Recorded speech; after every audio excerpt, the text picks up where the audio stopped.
안녕하세요. 커피 차는 남자입니다. 여러분 서울 카페쇼는 잘 보셨어요? 저도 여러 날 서울 카페쇼를 방문해서 잘 보고 왔습니다. 오늘이 카페쇼 마지막 날이었는데 오늘만 가보신 분도 아마 계실 것 같아요. 다녀오신 분들 얘기를 들어보니까 예년보다 사람이 많이 줄었다 이런 얘기들을 많이 하시더라고요. 저도 그렇게 생각합니다. 작년이나 재작년과 비교해서 전시 부스나 참관객이 더 많을 수는 없는 상황이었던 것 같아요. 카페쇼 전체 날짜 동안에 참관객이 적었던 건 코로나로 인해서 당연한 것이라면 올해 카페쇼는 예년과 다르게 평일이 3일 그리고 주말이 하루 끼어서 진행되었죠.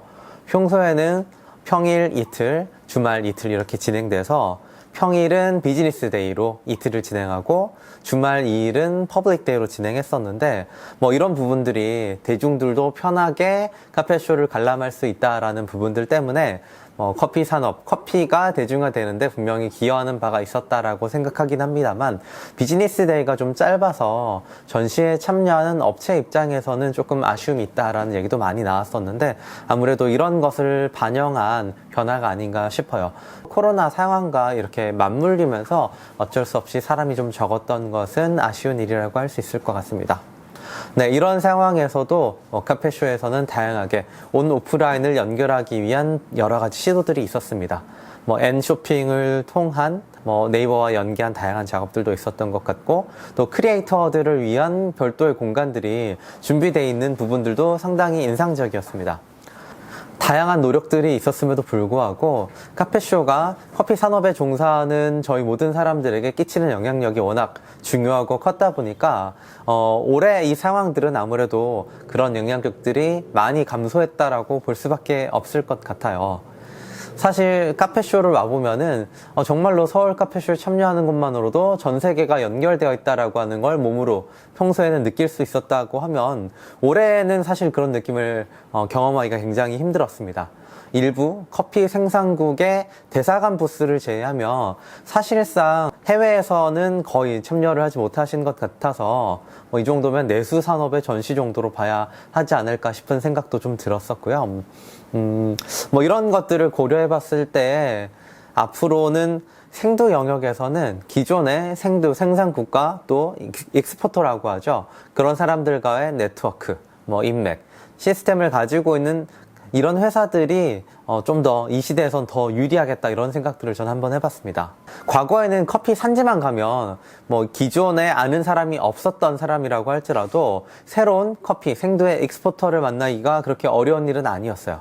그런데 이제는 해외에 나가는 것 자체가 굉장히 어려운 일이 돼버렸죠. 물론 이런 상황 속에서도 온라인 자료를 통해서 새로운 회사를 알아보고 그러는 건 가능할 수 있겠지만 현장을 직접 방문해서 실사를 통해서 회사가 얼마나 좋은 회사인지 체계를 갖추고 있는지 믿을 만한 파트너인지 이런 점검하는 검증하는 과정을 거칠 수가 있어야 되는데 이런 걸 하기가 굉장히 어려운 시기이기 때문에 기존의 거래처를 가지고 있는 회사들이 아무래도 유리한 부분이 많이 있습니다. 자, 흥미로운 것은 서울 곳곳에서 회사의 쇼룸을 활용한 전시 행사들이 준비되어 있었습니다. 저도 이런 자리에 오늘 한 군데 정도 방문을 해봤어요. 가보니까 정말 카페쇼 없는 장비들도 볼 수 있었고 또 여러 회사들이 그렇게 힘을 합쳐서 전시를 또 자발적으로 하고 있다는 것이 인상적이긴 했었습니다. 다만 저에게도 이런 행사들의 정보가 충분하게 일찍 전달되지 않아서 아마도 커피 산업에 익숙하지 않은 일반적인 카페 창업 예정자들 경우에는 정보를 알지 못해서 방문하지 못하는 일이 많겠다라는 생각이 들었어요. 이런 전시들을 준비하는 회사들도 아마도 홍보에 대한 고민이 더 많이 있으실 것 같습니다. 그러나 한 가지 생각해보면 서울 카페쇼가 더욱 의미가 있었던 것은 창업 예정자들에게는 한자리에서 모든 것을 볼 수 있다라고 하는 기회, 이런 의미가 아마 서울 카페쇼를 방문했던 큰 동기가 됐을 거라고 생각하는데 이 정도의 전시 규모로는 지방에서까지 올라와서 카페쇼를 들렀다가 또 다른 지역이나 건물로 넘어가기는 쉽지 않겠다라는 생각이 들었습니다. 또 하나 이제 카페쇼라고 하는 전시 브랜드가 가지는 정체성에 대해서도 생각을 해봤습니다. 과거에는 그냥 코엑스에서 진행되는 하나의 전시 정도의 정체성을 가지고 있었다면 앞으로는 서울의 다양한 위치, 장소와 연계해서 좀 더 확장되는 이를테면 서울 커피 위크라고 해야 될까? 이런 정도의 방향에 대해서 한번 생각해 보면서 그런 장소들과 연계해서 진행해 보면 어떨까라는 생각을 해봤습니다.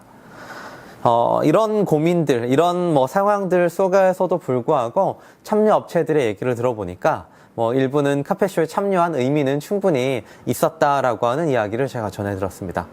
왜냐하면 계속해서 카페에 대한 창업은 이어지고 있고, 전체적으로 방문객은 줄었지만 참여하시는 이런 참관객들은 더욱더 절실한, 꼭 필요한 분들이 이곳에 찾아와서 관람하시다 보니까 비즈니스로 연결될 가능성은 훨씬 더 높았다라고 얘기하시기도 하는 것 같아요.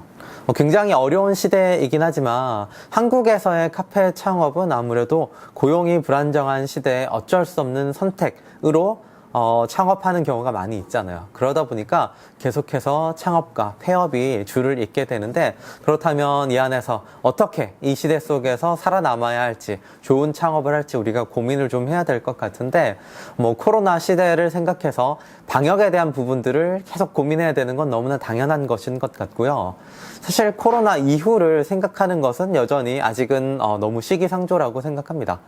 코로나가 지나간 이후에도 또 새로운 바이러스는 언제든지 나타날 수 있는 상황이기 때문에 우리는 앞으로 생활 방역과 커피 혹은 카페 문화가 어떻게 서로 영향을 주고받을지에 대해서 좀 고민을 해야 될 것 같아요.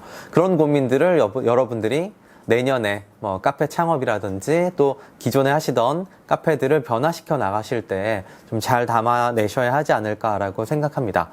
이런 흐름 속에서 카페의 역할은 과거에는 만남의 공간이라고 하는 의미가 강하게 있었다면 그런 의미는 계속해서 줄어들고, 커피를 제조하는 공간으로서의 의미는 점점 더 커갈 것이라고 생각합니다. 오프라인들은 계속 이제 축소되어 가고 있지만 온라인은 커가고 있죠.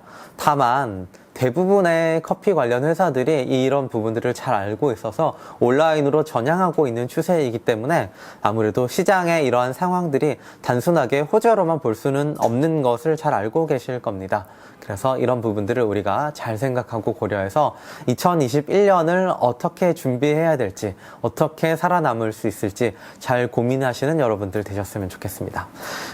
카페쇼와 코로나에 대한 여러 가지 생각들을 제가 한번 여러분들에게 나눠드렸습니다. 여러분도 카페쇼를 방문하셨거나 또 저와 같은 이런 시기를 여러분들도 각자 위치에서 잘 버티고 계실 텐데 어떤 생각을 하고 계신지 답글로 후기, 소감을 남겨주시면 좋겠습니다. 커피 찾는 남자 채널을 좋아요, 알람, 구독부터 하셔야 될 것 같은데 답글까지 남겨주시면 좋겠습니다. 여러분 감사합니다. 커피 찾는 남자였습니다.